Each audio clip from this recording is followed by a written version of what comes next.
جی میرا نام ہے غلام قادر قاسم. میں ایک ہاؤس بوٹ اونر ہوں اور میں ریپریزنٹیٹو اس کا ہوں, house boat owners river Jhelum کا ریپریزنٹ کرتا ہوں. بہت بہت شکریہ ٹائم نکالنے کے لیے. تو پہلا سوال یہ ہوگا کہ آپ کو ہاؤس بوٹس پہ رہنا پسند ہے؟ جی ہاں, ایکچولی جو ہمارے گرینڈ فادر تھے وہ پیدا ہو گئے انہی ہاؤس بوٹوں میں پیدا ہو گئے ہیں.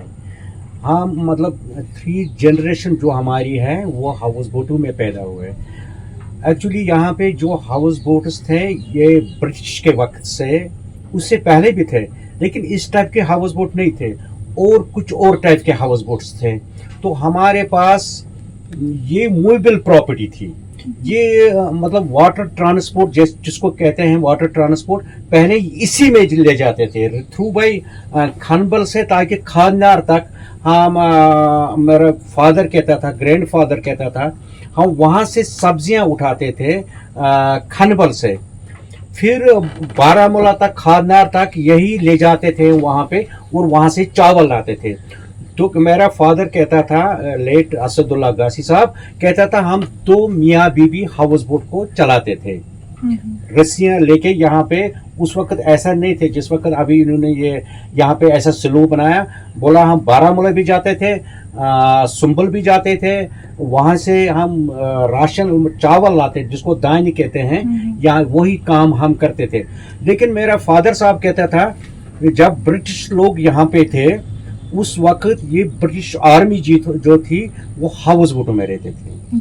اس وقت اتنی یہاں پہ یہ ابھی آپ جو بلڈنگز دیکھ رہے ہو اور کچھ دیکھ رہے ہو اتنی نہیں تھی, وہ ہاؤس بوٹوں. لیکن ان کو سری نگر سے ان کو بارہمولہ لے جانا پڑتا تھا, بارہمولہ سے پھر واپس لانا پڑتا تھا.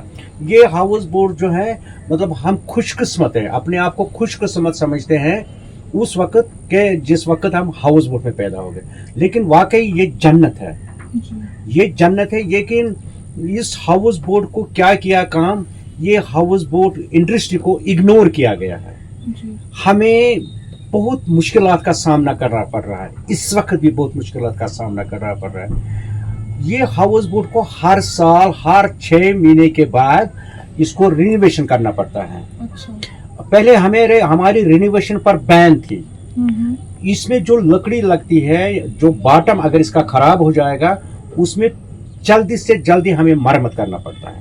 لیکن اس وقت ہمیں بین تھی, کوئی کام نہیں کر سکتے, کچھ بھی نہیں کر سکتے. لیکن میرے کو ایک چیز سمجھ میں نہیں آتا ہے, ایک وقت ایسا آئے گا جو یہاں پہ جیسے میں ہوں, میرا بچہ کسی کو کہے گا یہاں پہ ہاؤس بوٹ ہوتے تھے.